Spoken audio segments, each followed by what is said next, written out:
좋은 일이 생겼는데도 불안하다면 당신은 이상한 사람이 아닙니다. 어쩌면 너무 오랫동안 불안에 익숙해져 있었던 것일 수 있습니다. 기다리던 돈이 들어왔는데도 마음이 놓이지 않고 반가운 연락이 왔는데도 이게 금방 사라지면 어떡하지? 라는 생각이 먼저 듭니다. 자녀의 일이 잘 풀리기 시작했는데도 기뻐하기보다 또 다른 걱정을 찾습니다. 그러면 마음속에서 이런 말이 들립니다. 내가 또 좋은 흐름을 망치는 건 아닐까? 왜 나는 행복한 순간에도 편하지 못할까? 하지만 문제는 감사가 부족해서도 긍정적인 마음이 약해서도 아닐 수 있습니다. 오히려 현실은 조금 나아졌는데 내 안의 경보는 아직 예전 상황에 맞춰져 있는 것일 수 있습니다. 오늘 이 이야기를 끝까지 들으시면 좋은 일이 왔을 때 불안을 없애려고 애쓰기보다 그 행복을 조금 더 오래 허용하는 방법을 알게 되실 겁니다. 우리는 불행은 벗어나야 하고 행복은 자연스럽게 받아들일 수 있다고 생각합니다. 그러나 마음은 좋은 상태보다 익숙한 상태를 더 안전하다고 느낄 때가 있습니다. 마음은 익숙한 상태를 유지하려는 방향으로 움직일 때가 있기 때문입니다. 오랫동안 걱정하며 살아왔다면 걱정은 힘들면서도 익숙한 기준이 됩니다. 늘 돈을 조심해야 했고 기대한 뒤 실망한 경험이 많았고 좋은 일이 생긴 뒤 문제가 따라왔던 기억이 반복되었다면 마음은 기쁨보다 대비를 먼저 선택합니다. 너무 좋아하지 마. 기대하면 다쳐. 지금 편하면 곧 무슨 일이 생길 거야. 이런 생각은 나를 괴롭히기 위해 나타나는 것이 아닐 수 있습니다. 다시 상처받지 않게 지키려는 오래된 방식일 수 있습니다. 그래서 좋은 일이 생기면 마음은 그것을 누리기보다 검사합니다. 정말 믿어도 되는지, 얼마나 오래 갈지, 숨어 있는 문제가 없는지 확인하려 합니다. 행복이 싫어서가 아닙니다. 행복한 나보다 불안한 내가 더 익숙하기 때문입니다. 이때 우리는 자신도 모르게 좋은 순간을 먼저 끝냅니다. 편안한 하루를 보내고도 밤이 되면 낮에 했던 말을 다시 떠올립니다. 누군가 따뜻하게 대해주면 고마움을 느끼기보다 그 사람이 멀어질 이유를 찾습니다. 몸이 조금 좋아져도 또 아프면 어떡하지? 라는 생각으로 지금의 안도감을 밀어냅니다. 익숙한 불행은 아프지만 예측할 수 있습니다. 반대로 낯선 행복은 기쁘지만 통제할 수 없다고 느껴질 수 있습니다. 그래서 마음은 행복을 잃기 전에 먼저 의심하며 상처받을 준비를 합니다. 여기에 오래된 자기 이미지도 영향을 줄 수 있습니다.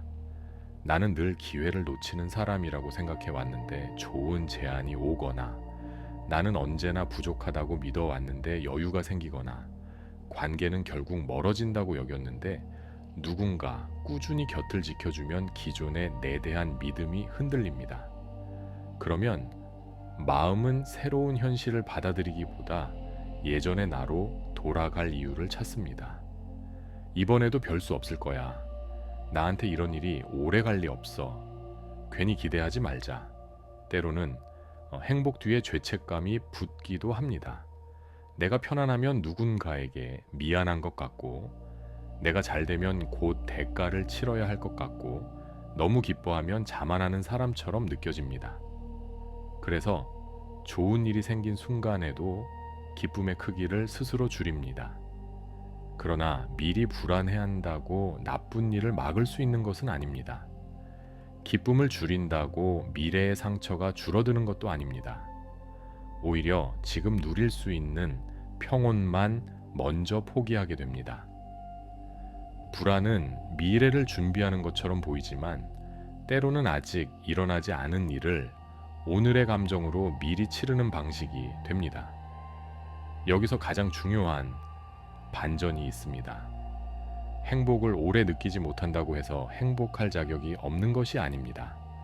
아직 행복에 머무는 연습이 부족한 것뿐입니다. 우리는 불안을 다루는 법은 많이 배웠습니다. 미리 걱정하고 최악을 예상하고 문제가 생기기 전에 대비하는 데는 익숙합니다. 하지만 좋은 일이 생겼을 때 그것을 의심하지 않고 받아들이는 법은 거의 배우지 못했습니다. 그래서 행복도 연습이 필요합니다. 행복을 연습한다는 것은 하루 종일 기분 좋게 있으라는 뜻이 아닙니다. 좋은 일이 생긴 바로 그 순간 일부러 불안한 이유를 찾아내지 않는 것입니다. 이게 언제 끝날까? 라고 묻기 전에 지금 이 순간은 괜찮다 라고 머무는 것입니다. 이때 불안과 직감을 구분하는 것도 중요합니다. 직감은 대체로 짧고 구체적입니다. 이 조건은 다시 확인해 보자. 오늘은 바로 결정하지 말자. 필요한 행동을 알려주고 멈춥니다.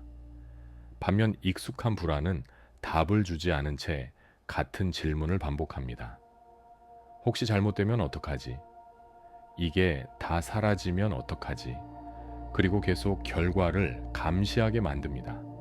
좋은 일이 생겼을 때 막연한 불안이 올라온다면 그것을 미래의 경고로 바로 단정하지 마세요. 먼저 이렇게 물어보세요. 지금 실제로 확인해야 할 문제가 있는가? 아니면 행복이 낯설어서 불안을 찾고 있는가? 이 질문 하나가 불안에 끌려가는 반응과 현실을 살피는 선택을 구분해 줄 수 있습니다. 처음에는 여전히 불안할 수 있습니다. 좋은 일이 생겨도 의심이 올라올 수 있습니다. 하지만 그 순간마다 예전과 다른 선택을 하면 마음은 조금씩 새로운 행복에 익숙해지기 시작합니다. 예전에는 좋은 연락을 받고도 답장을 미뤘다면 이제는 불안을 느끼면서도 필요한 내용을 확인한 뒤 답장을 보낼 수 있습니다. 관계가 좋아졌을 때 상대의 마음을 혼자 단정했다면 이제는 지금 들은 말과 보이는 행동을 그대로 바라볼 수 있습니다. 돈 앞에서 늘 공포로만 결정했다면 이제는 두려움에 끌려가기 전에 오늘 필요한 선택이 무엇인지 한 번 더 살필 수 있습니다. 내면이 바뀐다고 현실이 마법처럼 즉시 달라지는 것은 아닙니다. 하지만 말이 달라지고 선택이 달라지고 불안해서 미루던 일을 다시 보게 됩니다. 두려움 때문에 거절하던 기회를 조금 더 오래 바라보고 결과를 계속 감시하는 대신 오늘 할 수 있는 행동으로 돌아오게 됩니다. 그 작은 선택들이 쌓이면서 현실의 방향도 조금씩 달라질 수 있습니다. 좋은 일이 생겼을 때 할 수 있는 짧은 연습이 있습니다. 불안이 올라오면 바로 이유를 파고들지 마세요. 왜 불안하지? 무슨 일이 생기려는 거지? 이렇게 묻기 시작하면 마음은 불안을 하나의 증거처럼 받아들일 수 있습니다. 대신 손을 가슴 위에 가볍게 올리고 천천히 숨을 한 번 내쉽니다. 그리고 마음속으로 이렇게 말해보세요. 나는 좋은 순간에 불안을 찾지 않아도 됩니다. 지금 이 기쁨을 조금 더 느껴도 안전합니다. 이 좋은 순간을 미리 끝내지 않겠습니다. 불안이 완전히 사라지지 않아도 괜찮습니다. 목표는 불안을 없애는 것이 아니라 불안이 있다고 해서 좋은 일을 밀어내지 않는 것입니다.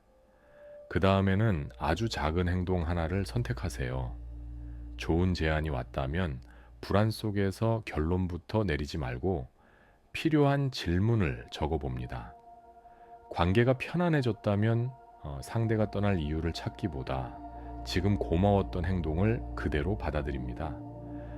돈이 들어왔다면 잃을 가능성만 계산하기 전에 오늘 필요한 결정을 하나만 차분히 합니다. 현실화는 좋은 장면만 오래 떠올리는 일이 아닙니다. 달라진 마음으로 이전과 다른 선택을 해보는 과정이기도 합니다. 오늘 댓글에는 이렇게 남겨보세요. 나는 좋은 순간을 미리 끝내지 않습니다. 좋은 일이 생겼을 때 불안해지는 것은 좋은 흐름이 잘못되었다는 신호가 아닐 수 있습니다. 오래된 마음이 아직 낯선 행복을 배우는 과정일 수 있습니다. 현실의 변화를 돕는 것은 불안을 완벽히 없애는 일이 아니라 행복이 왔을 때 그것을 의심하지 않고 조금 더 오래 머물게 하는 연습입니다.